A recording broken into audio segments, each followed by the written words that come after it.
Good afternoon. This is Camden with Generation Z. It is August 20th, 2021. I am coming to you, well, 2 days from a break. I took one day off, Wednesday off on purpose, Thursday. Those of you that know me will know about my own anecdotal VAX grandmother's problems. Had some things happen yesterday.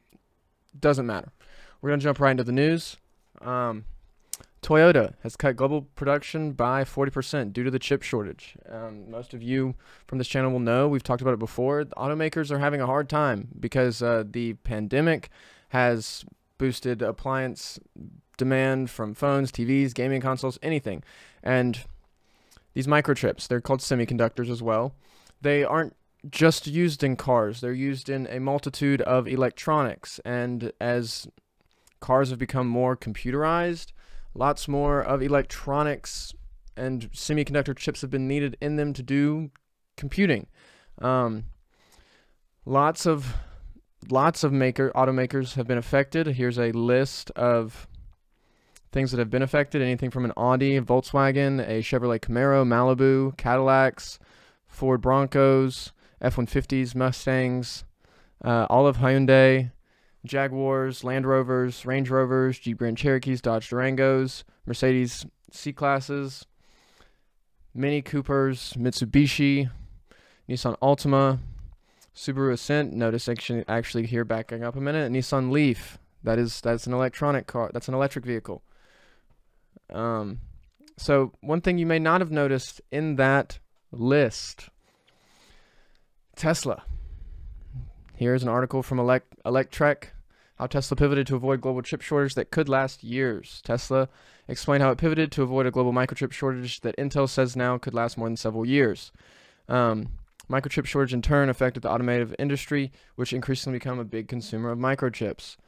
Pat Gelsinger, CEO of Intel, one of the biggest semiconductor companies, said that it could take a couple years for the industry to catch up with surging demand. It was mildly affected. It had to shut down for a couple days. That's comparative to people like Volkswagen who had to close for a month at a time. Very, unaffected. Tesla uses several chips inside its vehicles for different control systems and its infotainment system. Most famously, the automaker uses a chip that it designed itself for its self-driving software that is produced by Samsung. Interestingly, Tesla disclosed how it managed to avoid being too affected by the chip shortage through pivoting to microcontrollers and developing new firmware to work with new chips from different suppliers. So, just calling it like we see it, it's very interesting that chips out of Taiwan have affected almost every facet of your gas-guzzling, rudimentary, old-school vehicles, even as they become increasingly more high-tech. Someone that is not being affected is that electric vehicle market. Not just electric vehicles, Nissan Leaf affected as in that list, but Tesla specifically able to remain unaffected. Why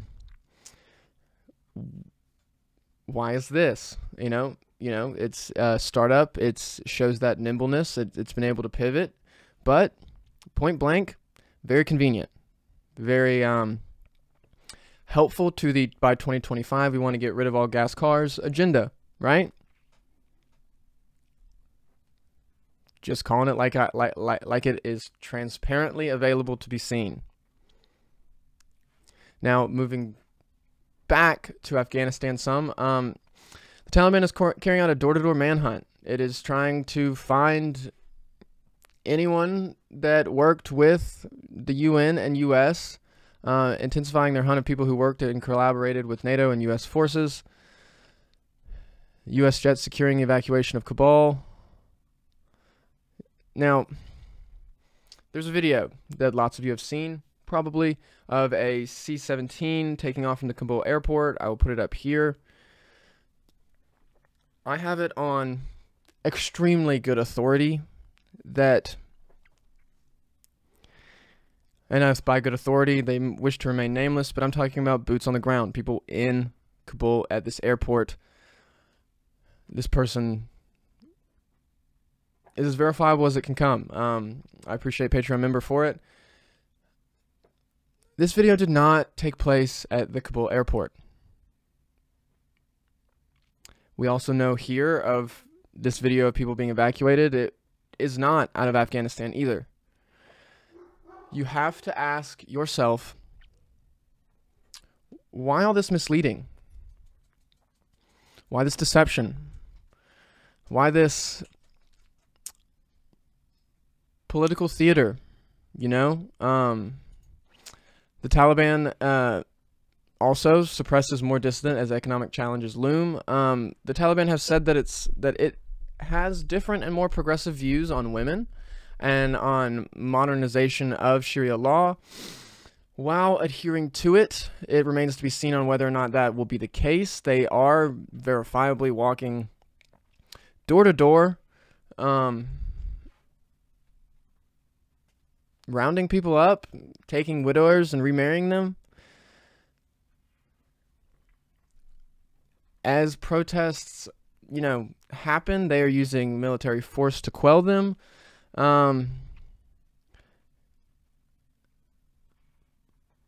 Why? I mean, that is very out of two sides of your mouth. Twitter said that itself, put on the screen here. Twitter said that it hasn't banned the Taliban because it plays by the rules. Questioning whether or not they have a PR firm working for them or with them.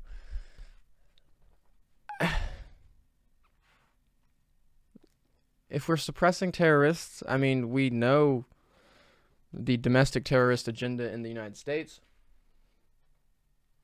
Are these people terrorists by all defining terms? No, they play by the rules. Okay. You just got to ask yourself where this hypocrisy comes from. Now, I find it interesting. The ousted Afghan president, Asfar Ghani, resurfaces in the United Arab Emirates after fleeing Kabul, Emirati government says. He left Kabul as the Taliban was taking over. He left with large cash sums. See here again on this webpage, that photo is 8 years old. The Taliban have won with their judgment, with the judgment of their swords and their guns, and are now responsible for the honor, property, and self-preservation of their countrymen. The White House, Pentagon, and State Department did not immediately respond. The Taliban forces made a series of stunning advances across the country. Meanwhile, Joe Biden is taking a whole lot of vacations. I mean,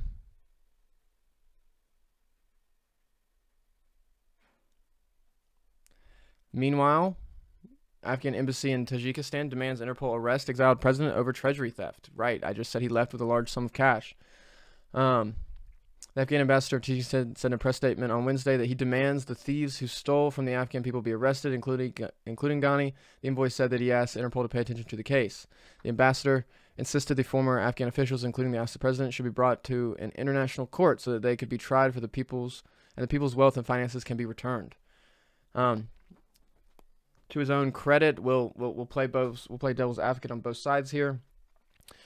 If the Taliban was, you know, taking over the presidential palace, it would make sense why he would want to leave with the people's money, thinking that, you know, he is the rightful leader of the Afghani people. The Taliban would wrongly use those funds. On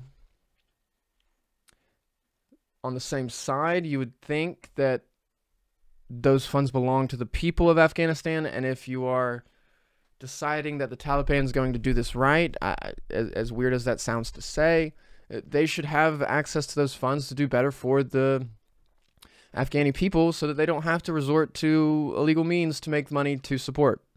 You know? This is a weird, touchy situation that you at the same time ask yourself, what's really happening here? We've got so much misinformation on purpose. We've got so much misdirection and just flat out discrepancies of information. I don't know. I'm not there. I call on absolutely anyone that sees this channel that is of and from the area to give me their takes. GenZPodcast@gmail.com. Please. Moving in a different direction, former Netflix staffers charged for making $3 million from insider trading. The U.S. Securities and Exchange Commission said confidential Netflix subscriber growth data was used in the scheme. The information was allegedly used to trade the streaming giant's shares ahead of its earning reports.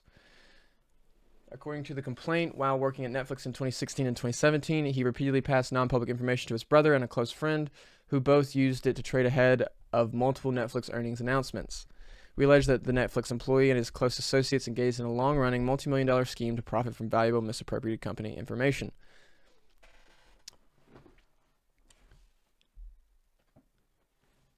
It's good to see that some of this insider trading is getting, dealt with. It doesn't seem to ever get dealt with on, political officials' fronts. You verifiably have Nancy Pelosi's husband trading Roblox the day it goes public, trading, Microsoft shares before the Jedi deal was announced. Luckily for us as the American people, that's been backed out of. I hope they lost money on that. They probably didn't. But it's nice to see that some form of insider trading that these big tech companies do almost like all the time is being handled, dealt with, and reported on. Now, global crypto adoption among retailer investors surges 881%. Top countries adopting crypto in the past year: Vietnam, India, Pakistan, Ukraine. Factors like peer-to-peer exchange, trading volumes, and value received. Chain analysis said global crypto adoption has risen more than 881% in the past year. While the firm sees professional and institutional markets as crucial, it aimed to highlight the countries with the greatest crypto adoption by retail investors, focusing on use cases related to transactions and individual savings rather than trading and speculation. In emerging markets, many turn to cryptocurrency to preserve their savings in the face of currency devaluations, send and receive remittance, and carry out business transactions, while adoption in North America, Western Europe, and Eastern Asia over the last year have been powered largely by institutional investments. Most people know my stance on cryptos at this point. I think it's a big old scam, big old control mechanism, big old validating of a digital wallet, social currency, social credit score, digital passport, mark of the beast type system. For those of you that, I know there's lots that are big on cryptos, big on Bitcoin, big on peer-to-peer blockchains. I think there's other means to do so, but this is good news, right? Take it for what it's worth, Now, 2/3 here from RT. 2/3 of murdered Russian women killed by domestic violence, say researchers using code to scan grisly cases. If a Russian woman is murdered, the chances that the killer is someone she knew and trusted. That's a chilling finding. A new study mapping out case of death, 20,000 wives, daughters, mothers in court cases. Russian Consortium of Women's NGOs found that 66% of fatal killings were the victims were female, were perpetrated as part of a domestic violence. Vast majority of those women were killed by their partners, accounting for 53% of the incidents, while a further 13% died at the hands of a relative. Wow. This comes, at the same time as you've got, missing and murdered Indigenous women in Canada going through the roof. It seems like quarantine, locking people in their homes, no matter what the health measures and benefits may be, also comes with lots and lots of repercussions, right? At the same time, I find it hilarious that this Russian Olympian, sex is vital for explosive power, claims swimming champ who offered wisdom on large breaths and orgasms during the Tokyo 2020 Olympics. Three-time Olympic gold medalist Alla Shishkina has not been shy to discuss saucy subjects, holding forth the details about sport and sex.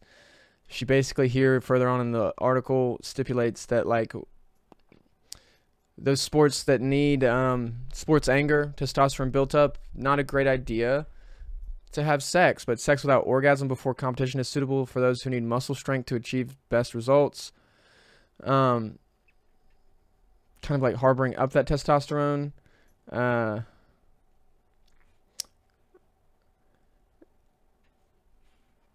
Sports that rely on quick muscles, core strength,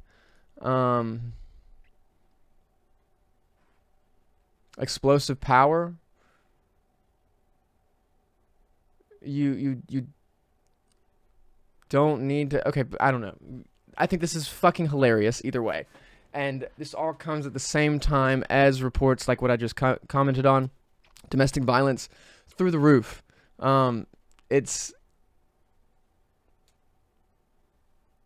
ironic, you know? It's some good agendizing and narrative pushing. Right, okay. Hilariously enough, at the same time, OnlyFans. Most of you, at least, you know, I don't use OnlyFans, but I at least know what it is, and I know that of its, you know, surging use in America for sure. OnlyFans has announced that it will ban sexually explicit content starting in October. The platform was not built specifically for porn, but has grown to be its most popular and visible use case. Banking partners and payout providers means the company will have to leave adult content world behind and focus solely on safer work material going forward. Will prohibit posting of any content containing sexually explicit conduct in order to ensure long-term sustainability of the platform and continue to host an inclusive community of creators and fans. Must evolve our content guidelines. I mean, yikes. That's all, folks, right? I mean, banks control everything. There's never been a doubt in my mind. And as banks adopt these cryptos, you have to wonder what kind of policy guidelines will be put into place there. I mean,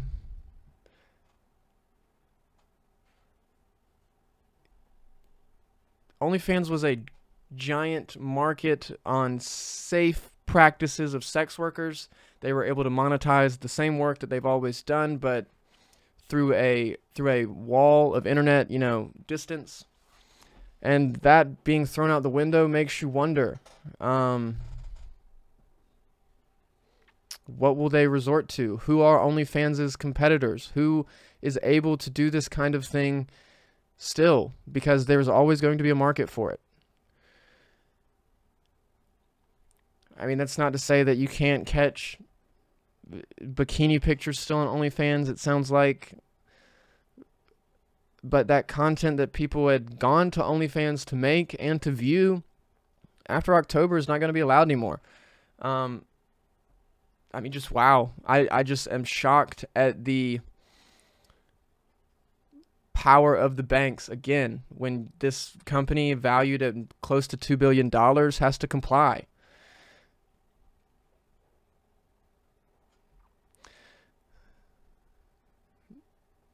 Who knows? You know, I mean, there's some news for y'all for the day. I hope y'all have a great day, and be coming out with a public episode as soon as I can.